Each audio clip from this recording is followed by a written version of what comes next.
In tonight's developing story, Deputy Minister of Economic Development Lakshman Yapabe says that a fundamentally sound loan scheme will be introduced to strengthen the economies of low-income families through the Divi Neguma bill. The Deputy Minister made this statement at an event held in Mathura today.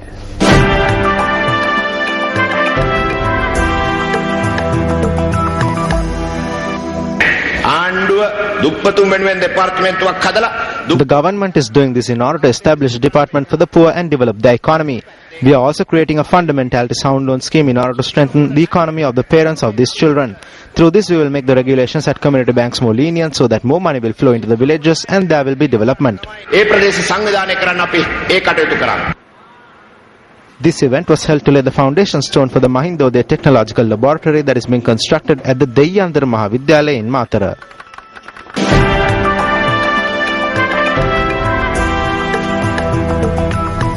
Convener of Lawyers for Democracy, Attorney at Law Lal Vijayanayake states that they are concerned about the unprecedented mudslinging campaign and attacks directed at the judiciary. The statement notes that there is a general apprehension that an impeachment motion is being contemplated against the Chief Justice.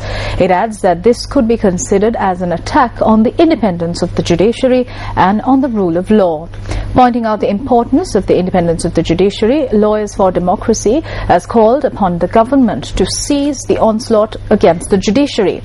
The statement notes that they express their fullest confidence in the Chief Justice and the Judicial Services Commission and the judiciary in general, and that they hope that all conscientious citizens would come forward to protect the last bastion of democracy and justice.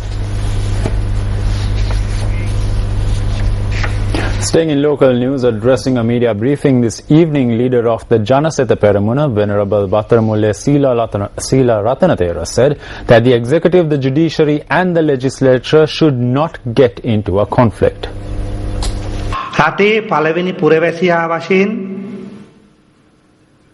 The first citizen of the country, the parliament, the judiciary, the chief justice and everyone else should think that we are here to serve the people and not to create conflicts. What will happen to the people if these three get into a conflict? What will happen to the rule of law? Therefore, the executive, the judiciary and the legislature should come together and work together. That is what we respectfully ask. Do not touch the 13th Amendment. Why is that? That is because, once again, a greater amount of power would then be devolved.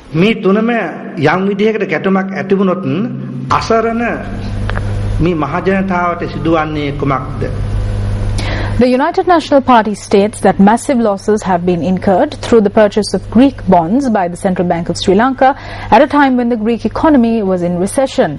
UNP MP Sujiva Senasinghe lodged a complaint over this matter with the Commission to investigate allegations of bribery and corruption today.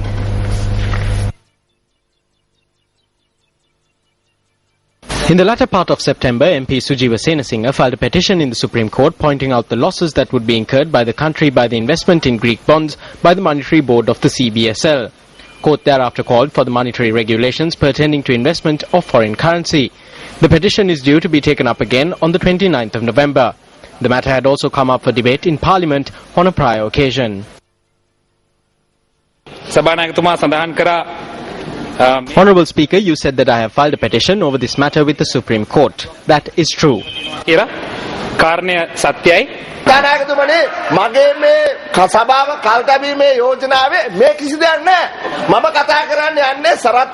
Honourable Speaker, none of this has been stated in my adjournment motion. I am speaking of the Honourable Dr. Sarath Amrugama leading this chamber astray with a statement made on the 17th of July.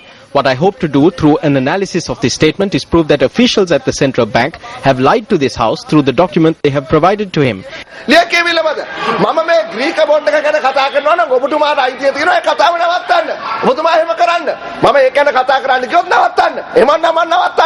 Lodging a complaint at the Commission to investigate allegations of bribery or corruption this morning, MP Sujiva Senasinghe said that a loss of 2.14 billion rupees was incurred through the purchase of Greek bonds by the Monetary Board of the Central Bank of Sri Lanka.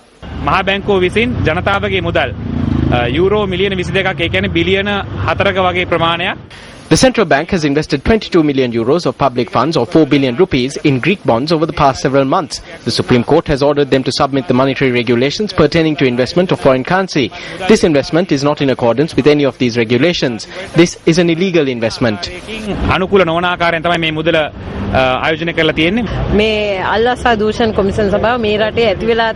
believe that the Bribery and Corruption Commission will take the appropriate steps with regard to the activities of this wasteful and corrupt government and will prevent the waste of public funds and corrupt governance. දූෂිත විදියට පාලනය කරන එක දූෂිත විදියට යොදවන එක වළක්වන්න කටයුතු කරයි කියලා විශේෂයෙන්ම රෙගුලාසි වලට පට I wish to state clearly that we will take steps to bring to notice of the Bribery and Corruption Commission all instances of corrupt activity, including the investment or use of funds in violation of regulations, which places more hardships on the people.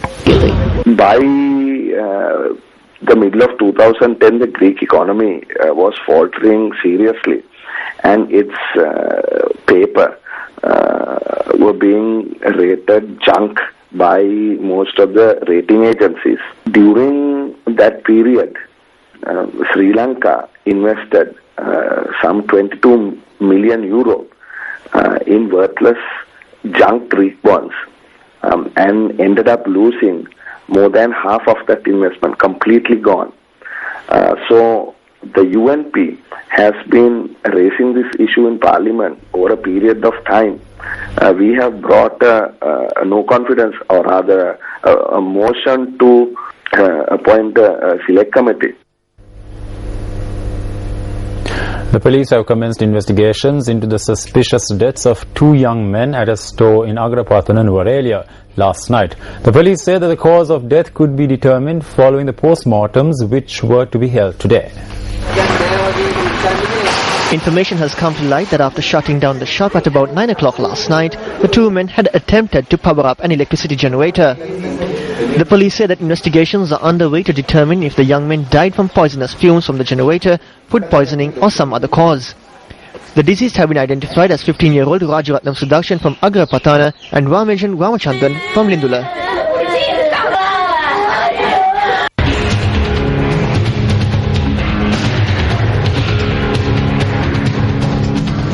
A verdict recently handed down by the courts to a group who barbarically challenged good governance and the steadfastness to this day of the public official who was targeted by this group of persons is an example for all public officials. I continue to work with one eye. I have the sight of 6 eyes. As public officials, we must be vigilant with regard to the accountability when it comes to public funds. Therefore, I say to all public officials, do justice to the salary that you are paid. On the 17th of March, Action TV revealed how the report of an investigation conducted by the Auditor General's Department, which is rich in such officials, in order to protect the public trust in its reputation, had been brushed under the carpet. This investigation into a government audit of the Water Supply and Drainage Board between 1996 and 2006 was ordered by the predecessor of the predecessor to the current Auditor General, P-3 Premathilaka. The report of this investigation reveals that a sum of about 240 million rupees had been embezzled from the Water Board during this period, adding that the embezzlement of close to 100 million rupees of public funds could have been prevented if the persons responsible for the government audit had properly carried out their duties. While the officials who have been cited as responsible parties in this report continue to work at the Auditor General's Department, the current Auditor General told Action TV that he had not received the investigation report from his predecessor, S. Swarnajyoti. He also said that he would pay no heed to this investigation. In addition, he expressed these views. If that is the case, then Mr. Mayadunna must also be held responsible for this, because this happened during his time. So why am I the only one being caught up in this? He too should be caught. 3 days after the first expose on Action TV, the Institute of Chartered Accountants of Sri Lanka asked the Auditor General to submit his observations.